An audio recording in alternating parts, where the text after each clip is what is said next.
आपको लगता है कि आसानी से ये दोनों कर पाएंगे? देखिए, आज तो बात ये कही जा सकती है कि अगर रोज रोज किसी को सताओगे तो सारे पीड़ित एक दिन एकजुट होकर एक इंडिया बना के एक आपके सामने चुनौती बन के खड़े हो गए।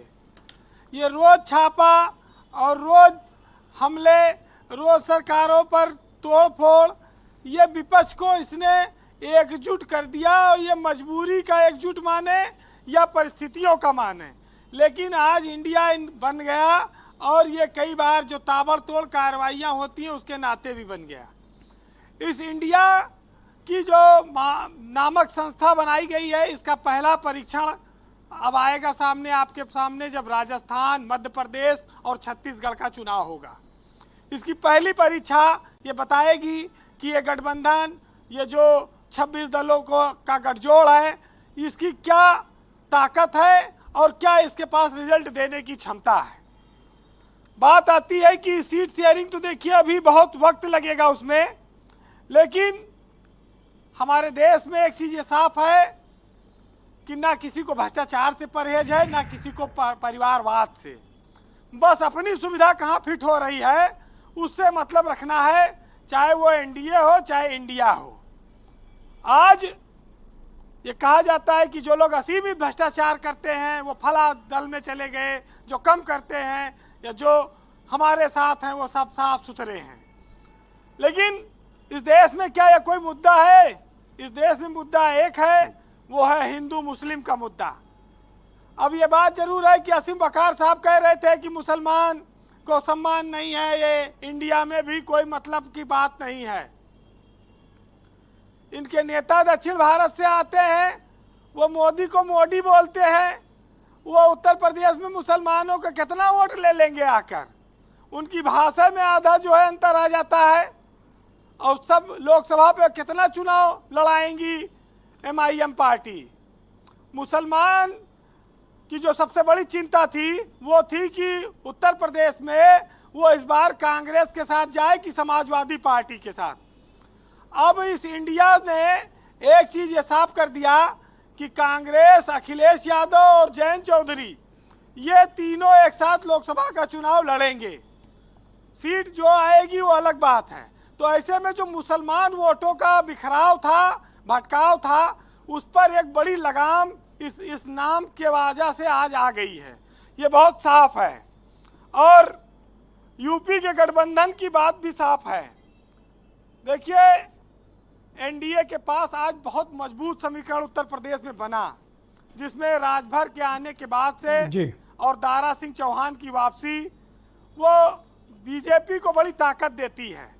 और अनुप्रिया पटेल और उनके साथ निषाद पार्टी पहले से जातीय आधार पर बीजेपी हावी थी, लेकिन जो मुस्लिम वोट बढ़ता उसको इंडिया नामक संस्था ने अब रोक दिया।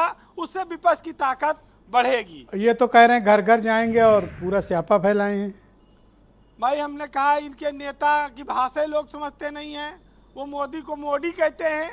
लखनऊ में, यूपी में कौन इनको तो लोग वोट कटवा कहते हैं कि एमआईएम आई है, वोट काट देगी। बिहार में देखिए इनके 5 विधायक जीते थे। अच्छा, तो सबको बुलाए हैं तो इनको भी ले लेते, इनमें क्या कमी भाई? इनको भी साथ ले लो। क्या ये तो बात सही है कि आना चाहिए था वैसी साहब के। हाँ, ले ले भैया। अब वो हो सकता है कि आगे कहीं आए, लेकिन ब्रजेश जी 10 साल हो गया बीजेपी की सरकार को केंद्र में, 10वां साल है। मोदी और योगी की एक जोड़ी जिसका एक करिश्मा था, जिस पर अंधा विश्वास करके लोग धुआंधार वोट देते थे, उस तरह का माहौल अगर होता तो इतने छोटे छोटे दलों को अपने साथ मिलाने की जरूरत ना पड़ती। बीजेपी कोई रिस्क लेने की स्थिति में नहीं है, ऐसा लगता है। कर्नाटक के चुनाव ने इस देश में चुनाव की दिशा बदली और बीजेपी को यह महसूस हुआ कि छोटे दलों को, अपने घटक दलों को और तवज्जो देनी चाहिए। कांग्रेस का मनोबल उसने बढ़ाया और विपक्ष की ताकत उसने बढ़ाई। अब उसमें मायावती ने आज दोहरा दिया कि भाई हम अभी अकेले हैं, अकेले लड़ेंगे। बस यही एक चीज बीजेपी को फायदा पहुंचा रही है। जी देखिए, जब इस देश में चुनाव होते हैं तो बहुत सारे गठबंधन बनते हैं, लेकिन उत्तर प्रदेश अकेला राज्य है जो तय करेगा कि इस देश में किसकी सरकार बनेगी। तो आज बहुत सारे लोगों को, जो लोग इन दोनों में से किसी गठबंधन में नहीं शामिल है ब्रजेश जी, वो निराश ना हो। हमारे यहाँ कहा जाता है कि घूरे के भी दिन बदलते हैं, अपना कर्म करते रहो। जैसे टमाटर का दिन बदल गया, हो सकता है किसी दिन ओवैसी की पार्टी का भी दिन बदल जाए, तो उनका भी वक्त आ सकता है, जरूर आएगा। कल तक जो लोग ठूठे पेड़ की तरह थे, आज उनमें हरियाली दिख रही है, आज खाद पानी का इंतजाम दिख रहा है, नई शाखाएं फूट रही हैं, नए अंकुर आ रहे हैं जी। तो ये सब जो पंछियों का मन डोल रहा है, ये सब नई नई चीज़ें चुनाव में होती हैं, कोई नई बात नहीं है। लेकिन अभी रिजल्ट तय करेगा, अभी तो बहुत सारी सीटों का बंटवारा होना बाकी है जी वीरेंद्र जी। लेकिन लड़ाई कड़ाई कड़ी होगी, इसमें कोई शक नहीं है। सुनिएगा कि शाम आई तो भरम सारे किताबी निकले, और गांव के लोग तो सूरज के पुजारी निकले, और होठ भी खेतों से उनसे तो भिगोए न गए, बादल के घड़े बरसात में खाली निकले। और याद है उनकी कि तन्हाई में जंगल का सफ़र, या कि खंडहर में कोई कब्र पुरानी निकले।